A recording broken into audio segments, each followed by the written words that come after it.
बिस्मिल्लाहिर्रहमानिर्रहीम। अस्सलाम वालेकुम। Welcome to my channel life with Sahar Parvez. कैसे हैं आप सब? मैं उम्मीद करती हूँ आप सब बिल्कुल खैरियत से होंगे। आज मैं लेकर आई हूँ आप लोगों के लिए चिकन कढ़ाई की रेसिपी, वो भी होममेड मसाले से। तो चले स्टार्ट करते हैं अपनी वीडियो। चिकन ले ली है 1.5 किलो, विद बोन ली है मैंने, आप चाहे तो बोनलेस से भी बना सकते हैं। टमाटर ले लिया है 1 किलो के करीब और इसको बीच में से इस तरह से काट लिया है। और ऑयल ले लिया है 1 कप। अदरक लहसुन का पेस्ट ले लिया है 2 टेबल स्पून।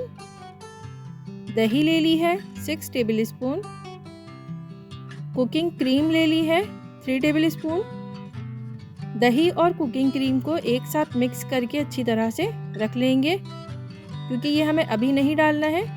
होममेड कढ़ाई मसाला ले लिया है। इस मसाले की वीडियो मैंने पहले ही अपलोड कर दी है, अगर आप लोगों ने नहीं देखी है तो मैं उसका लिंक डिस्क्रिप्शन बॉक्स में दे दूंगी, आप वहां जाकर देख सकते हैं।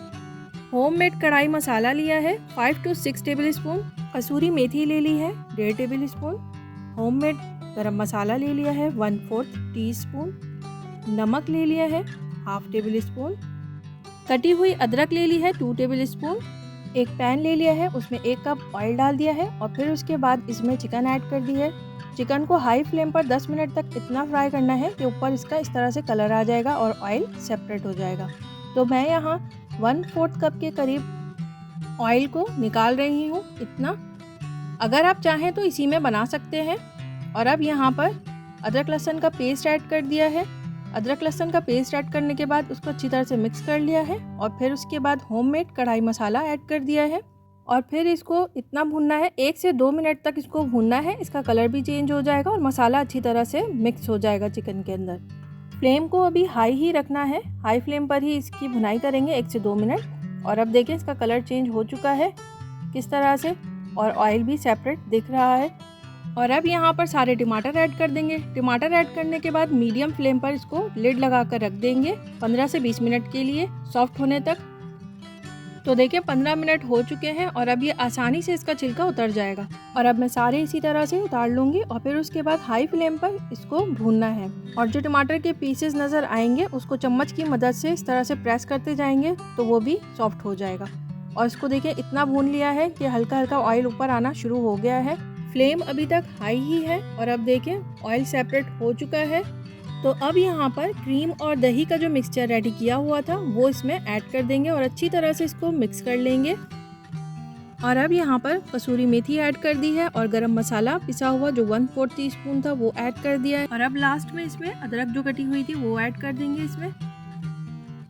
और अब इसको इतना भूनेंगे कि ऑयल सेपरेट हो जाए और दही का पानी वगैरह जो है वो सब खुश्क हो जाए। नमक भी मैंने इसमें ऐड कर दिया है। नमक मुझे थोड़ा कम लग रहा था तो इसलिए मैंने और ऐड किया है। तो अब देखिए रेडी है हमारी चिकन कढ़ाई, वो भी बिल्कुल रेस्टोरेंट स्टाइल, वो भी होममेड कढ़ाई मसाले से। तो अब मैं यहाँ इसको डिश आउट कर लेती हूँ और आप लोग मुझे बताएंगे कि ये कैसा लग रहा है। अगर आप इसको तंदूरी के साथ एंजॉय करना चाहते हैं तो मैंने होममेड तंदूरी रोटी की भी वीडियो अपलोड की हुई है मेरे चैनल पर, आप वहाँ जाकर उसको चेक कर सकते हैं। और अगर आपको चिकन नहीं मटन कढ़ाई खानी है तो फिर आप इसी मसाले से मटन कढ़ाई भी बना सकते हैं। नमक और मिर्च अपने टेस्ट के मुताबिक आप इसमें ऐड कर सकते हैं। तो कैसी लगी आप लोगों को मेरी ये रेसिपी, आज की वीडियो ज़रूर बताइएगा। और अगर अच्छी लगी हो तो मेरे चैनल को लाइक करें, सब्सक्राइब करें, शेयर करें अपने फैमिली से, फ्रेंड से, और बेल आइकन को ज़रूर प्रेस करें। इससे मेरी हर आने वाली नई वीडियो की नोटिफिकेशन आपको मिलती रहेगी। फिर मिलूंगी अपनी नेक्स्ट वीडियो में इंशाल्लाह। तब तक अपना और अपनी फैमिली का रखें बेहद ख्याल। अस्सलाम वालेकुम।